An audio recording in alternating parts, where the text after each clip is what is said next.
Okay student, welcome to basics class 10 max. So இப்போ இன்னைக்கு வந்து நம்ம இது 6வது நாள். ஸோ இன்னைக்கு வந்து நம்ம என்ன பார்க்க போறோம்னா, ஸோ பாருங்க இந்த ஒரு 4 2 மார்க்ஸ் தான், ஓகேவா? இதை தான் வந்து நம்ம பார்க்க போறோம். இது எல்லாமே வந்து ப்ரீவியஸ் இயர்ல கேட்ட கொஸ்டின்ஸ். மொத்தம் 3 கொஸ்டின்ஸ் இருக்கு. 22ல A and B இருக்கு, 24லயும் A and B இருக்கு. இதை தான் நம்ம என்ன பண்ண போறோம், பார்க்க போறோம். So first question trigonometric question. இதில் வந்து find the value of P கண்டுபிடிக்கணும். அதே மாதிரி செகண்ட் வந்து ட்ரிக்னாமெட்ரிக் தான். காஸ் ஏவும் காஸ் ஏ ஸ்கொயர்டும் கண்டுபிடிச்சிருக்காங்க, சாரி கொடுத்துருக்காங்க. நம்ம சைன் ஸ்கொயர் ஏ பிளஸ் சைன் 4 ஏவோட வேல்யூ நம்ம கண்டுபிடிக்கணும். அதே மாதிரி கொடுத்துருக்கிற வெர்டெக்ஸ் வந்து ரைட் ஆங்கிள் ட்ரையாங்கிள் சொல்லி ப்ரூவ் பண்ண சொல்றாங்க. அடுத்தது ட்ரிக்னாமெட்ரியில் 2 சம் கொடுத்துருக்காங்க. ஓகே, சம் 5 பார்க்கலாம். ஸோ பாருங்க, இதில் ஒன்றும் இல்லை, வேல்யூ மட்டும் அந்த ட்ரிக்னாமெட்ரிக் டேபிள் மட்டும் தெரிஞ்சால் போதும். இந்த சம் ஈஸியாக நம்ம என்ன பண்ணிடலாம், கிளியர் பண்ணிடலாம் இந்த சம்மை. ஓகே, காட் 45 டிகிரியோட வேல்யூ என்னது, 1. ஸோ அதை ஸ்கொயர் பண்ணால் 1 தான் வரப்போகுது. அதே மாதிரி சீக்வன்ஸ் 60 டிகிரியோட வேல்யூ 2, அதை ஸ்கொயர் பண்ண போகிறோம். அதே மாதிரி சைன் 60 டிகிரியோட வேல்யூ √3/2, அதையும் ஸ்கொயர் பண்ண போகிறோம். Plus P equal to 3/4. இங்கே பாருங்க, 1 ஸ்கொயர் பண்ண 1 தான் வரும். அதை மல்டிபிள் 4ஓட மல்டிபிள் பண்ணால் 4. 2 × 2 என்னது 4 ஆயிரும். இங்கே √3 × √3 வந்து 3 ஆயிரும். 2 × 2 என்னது 4 ஆயிரும். Plus P equal to 3/4. இங்கே பாருங்க, +4 -4 கேன்சல் ஆகி 0 ஆயிரும். நெக்ஸ்ட் ஸ்டெப்ல இங்க ப்ளஸ் 3p இருக்கிறது அங்கே போன என்னது மைனஸ், சரி இங்கே ப்ளஸ் 3/4 இருக்கிறது அங்கே போனால் -3/4. -3/4லேருந்து ஒரு -3/4 போச்சுன்னா என்ன ஆகும்னா 0. புரிஞ்சுதா? பாருங்க, இங்க 3 இல்லைன்னா இதுவும் கேன்சல் பண்ணி டைரக்டா நீங்க என்ன எழுதிக்கலாங்க, p = 0 எழுதிக்கலாம். Okay, done. ஸோ நெக்ஸ்ட் சம்முக்கு மூவ் ஆகலாம். பாருங்க இந்த சம். ஸோ இதை கிவன் கொடுத்துருக்காங்க. இது அவங்க கொஸ்டின் கேட்டிருக்காங்க, டு ஃபைண்ட் த வேல்யூ. ஓகேவா? பாருங்க, இந்த காஸ் ஸ்கொயர் இந்த பக்கம் போன என்ன ஆகும், -1 - cos square. 1 - cos square value என்னது, சைன் ஸ்கொயர். அதான் இங்க அப்ளை பண்ணி, அப்போ காஸ் ஏ எங்க இருக்கோ அங்கெல்லாம் என்ன பண்ணணும், சைன் ஸ்கொயர் ஏன்னு போட்டுக்கலாம்.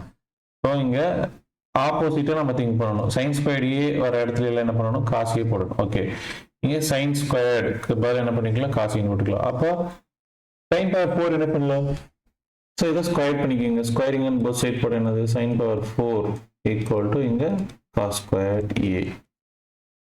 So taking square.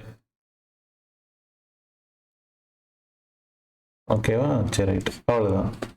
அப்போ sin squared a க்கு பதிலாக cos a வும் sin power 4 a க்கு பதிலாக cos squared a இருக்கும். ஸோ இதோட வேல்யூ வந்து அவனே கொடுத்துட்டா எவ்வளவு, 1ன்னு சொல்லி, அவ்வளோதாங்க. ஸோ இதுலேருந்து உங்களுக்கு என்ன தெரியுது, cos a plus cos squared a which is equal to sin squared a plus sin power 4a வும் ஈக்குவல் அப்படின்னு உனக்கு தெரிஞ்சிருக்கணும். ஐயோ கொடுத்தப்ப போட்டுமே, ஸோ சாரி. ஓகே, அடுத்தது இதோட முடிஞ்சிருந்த சம்மு. அடுத்தது பார்க்கலாம். பாருங்க பாருங்க, இந்த வந்து 3 பாயிண்ட்ஸ் கொடுத்துருக்காங்க. அது வந்து ரைட் ஆங்கிள் ட்ரையாங்குலரா ஃபார்ம் பண்ணுமான்னு சொல்லி கேட்டிருக்காங்க. சரி, ரைட்டு. இப்போ ரைட் ஆங்கிள் ட்ரையாங்குலர்னா என்ன பண்ணணும், 3 பாயிண்ட் இருக்கா, 3 பாயிண்ட்டுக்கும் நம்ம என்ன பண்ணணும், டிஸ்டன்ஸ் கண்டுபிடிக்கணும். ஸோ நமக்கு தெரியும் டிஸ்டன்ஸ் ஃபார்முலா, கண்டிப்பாக டிஸ்டன்ஸ் ஃபார்முலா எழுதணும். எழுதினா மட்டும்தான் மார்க். டிஸ்டன்ஸ் ஈக்குவல் என்னது, x2 - x1 the whole square plus y2 - y1 the whole square or root of del x the whole square del y the whole square. இந்த 2 formula இது வேணும் எழுதிக்கலாம். del x னா x difference கண்டுபிடிச்சு square பண்ணிக்கணும். del y னா y difference கண்டுபிடிச்சு square பண்ணிக்கணும். Okay, right. அப்படிதான் என்ன பண்றேன், இந்த ஏபியோட வேல்யூ டிஸ்டன்ஸ் ஃபார்முலா அப்ளை பண்றேன். இங்க என்ன வருது, 10 ஸ்கொயர்னு வருது. 10 ஸ்கொயரோட வேல்யூ என்னது, 100 ஏபி. அதே மாதிரி பிசியோட டிஸ்டன்ஸ் கண்டுபிடிக்கிறேன் இந்த பாயிண்ட்டுக்கு. ஸோ பாருங்க, first point minus first point square பண்ணிக்கணும், second point minus second point square பண்ணிக்கணும். ஸோ சிம்பிள் ஸ்டெப் தான். So 8 - 6 2 the whole square 4. 3 - 7 என்னது -4. all square பண்ணு 16. ரெண்டுத்தி ஆட் பண்ணா 20. சிமிலர்லி என்ன பண்ணனும், CA க்கு டிஸ்டன்ஸ் கண்டுபிடிக்கணும்.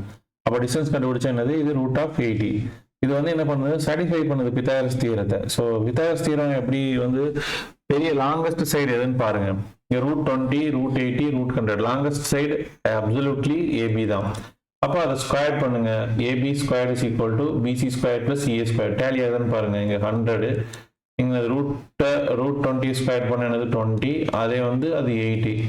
ஸோ 20 + 80 வந்து என்னது 100, இதுவும் 100. ஸோ சாட்டிஸ்ஃபைட் பண்ணுது. therefore ABC is the right angle triangle.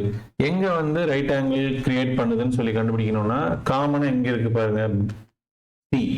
அப்போ சில தான் வந்து என்ன ஆகும், ரைட் ஆங்கிள் 90 டிகிரி கிரியேட் பண்ணியிருக்கும். இது ஏ அண்ட் பி. ஓகே, ஏபிங்கிறது ஹைப்போடெனியூஸ், சிங்கிறது என்னது ஆங்கிள் வந்து 90 டிகிரி இருக்கும். ஓகே, 23 சாரி இது 23 கொஸ்டின் நம்பர் போட்ட சம்ஸ் முடிஞ்சு. ஓகே, அடுத்த சம் பார்க்கலாமா? Okay, done. ஸோ இதில் வந்து பாருங்க, length of the shadow of the tower on the plain ground √3 times height of the tower ன்னு சொல்லி கொடுத்துருக்காங்க. சரி, அப்படி இருந்ததுன்னா ஆங்கிளோட find angle of the elevation of the sun. இதுதான் எலிவேஷன், இது தீட்டா கேட்டிருக்காங்க. ஓகே, இது ஒரு டவர், இது வந்து ஷேடோ, இது 90 டிகிரி, இது ஹைட் ஆஃப் த டவர். இது வந்து என்ன சொல்றாங்கன்னா √3 times of height of the tower. அப்போ இங்கே ஹெச்னா √3 × ஹெச், இங்கே வந்து ஏனா √3a, இங்கே பின்னா √3b. அவ்வளோ டைம் இருக்குங்கிறாங்க, அந்த ஆங்கிள் கேட்குறாங்க. ஸோ சிம்பிளாக நம்ம என்ன பண்ணலாம், tan θ போட்டோம்னா ஆப்போசிட் பை என்னது adjacent. ஆப்போசிட்டோட வேல்யூ ஏபி, adjacentோட வேல்யூ பிசி. அப்போ ஏபி வந்து என்னது ஹெச் டிவைடட் பை பிசியோட value √3 H. H H cancel. tan θ = 1/√3. θ = tan எப்போ வந்து 1/√3 ஆகும் 30 டிகிரியில். அவ்வளோதான். ஓகே, அடுத்தது பாருங்க. அதே மாதிரி தான் சமயம் இதுவும். So angle of elevation of top of a tower from a foot of from a point on the ground which is 30 meter away from the foot of the tower is 30 degree. So இது foot of ஒரு tower இருக்கு, ஏபிங்கிற ஒரு tower. அதோட ஃபுட்ல இருந்து 30 centimetre அந்த பக்கமா ஒரு கிரவுண்ட்ல ஒரு பாயிண்ட் இருக்கு. அந்த பாயிண்ட்ல இருந்து டாப்பை பார்க்குறாங்க. எவ்வளவுன்னா 30 டிகிரியில். இதான் question. Okay, H. Okay, done. tan 30 degree = AB by BC. இப்போ tan 30 டிகிரியோட வேல்யூ என்னது 1/√3 = h/30. ஸோ கிராஸ் மல்டிபிள் பண்ண என்ன ஆகும், h is equal to 30 into 1/√3. ஒன்றும் இல்லை, இங்கே இருக்கிற 30 நான் இந்த பக்கம் எடுத்துகிட்டு போயிடுறேன், அவ்வளோதான். அப்போ என்ன ஆகும்னா h பாருங்க 30 1/√3 = hன்னு கிடைக்கும். அதை தான் நான் இப்படி எழுதியிருக்கேன். ஸோ இதை வந்து நீங்கள் ரெண்டு மெத்தடில் சிம்பிளிஃபை பண்ணலாம். மேலேயும் கீழே √3 மல்டிபிள் பண்ணியும் போடலாம். நான் டேரெக்டாக 1/√3யோட வேல்யூ என்னன்னு நான் வந்து மெமரைஸ் பண்ணிக்கிறேன்னா 0.577 போட்டு எழுதி வச்சிருக்கேன். ஏன்னா ரொம்ப சிம்பிளாக இருக்கும். ஏன்னா நமக்கு எக்ஸாமில் பாயிண்ட்ல கன்வெர்ட் பண்ணி எழுதுனா கொஞ்சம் பெட்டர் ஆன்சராக இருக்கும். ஸோ 30 × 0.577 மல்டிபிள் பண்ணால் 117.32 மீட்டர் கிடைக்கும் நம்மளுக்கு. ஸோ ரொம்ப சிம்பிளான சம் தான். இதோட முடிஞ்சது. தேங்க்யூ. அடுத்த டே 7ல் நான் உங்களை மீட் பண்ணுறேன். ஓகே, தேங்க்யூ, பாய் பாய்.